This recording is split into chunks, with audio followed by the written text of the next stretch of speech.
Aku dah terlambat sangat. Hari ni Father's Day, nasib baik ngam-ngam. Baru sampai ya. Dia ni tengah dekat luar. Dia tengah kemas luar. Nasib baik tak kantoi tadi. Tahu tak?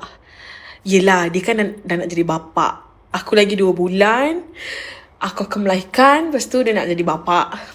So, kau tahu tak? Tahun lepas dia belikan aku bunga sempena hadiah Mother's Day. Aku macam, saya tak mengandung loh, saya tak jadi mak lagi. Lepas tu dia kata, tak apa, soon. Sedih tu tak? Aku kalau ceritakan pasal dia kan, mesti aku sedih. Kenapa lah Danish ni? Dia baik sangat. Benci aku. Apalah amalan aku dapat lelaki macam dia. Dah lah sepanjang aku mengandung ni, belum melahirkan lagi, baru mengandung, dia tidur pukul 3-4 pagi ya.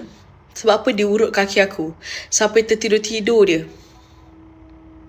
Belum lagi kadang-kadang aku merengek, minta itu, minta ini. Aku nak pergi toilet, pergi shishing, dia bangun juga ya. Dia sama-sama teman aku. So sepanjang pregnant ni, aku tak rasa aku sorak-sorak. Tak masih ke? Sinilah. Kenapa? Dia letak ke tepi. Kenapa yang? Letaklah tepi dulu. Nah. Ni apa? Tengoklah. Aku tengok. Tapi jadi Abi lambat lagi. Bukan hari jadi pun boleh bagilah. Wah! Ini perfume SMS tu.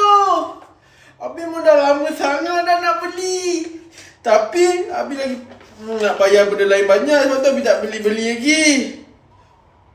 Saya beli tu Abi.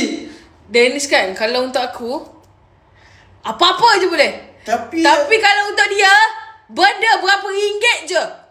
Tapi jadi Abi lambat lagi. Tak apa, sekarang bagi sebab sempena Hari Ayah.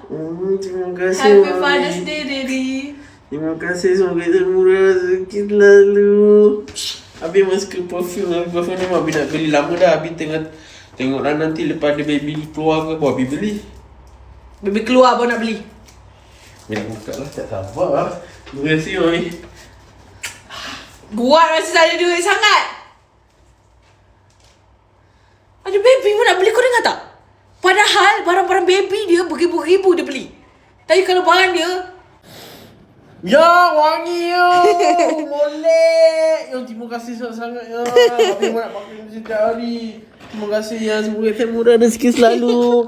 Semoga Ethan bersalin dengan selamat semua.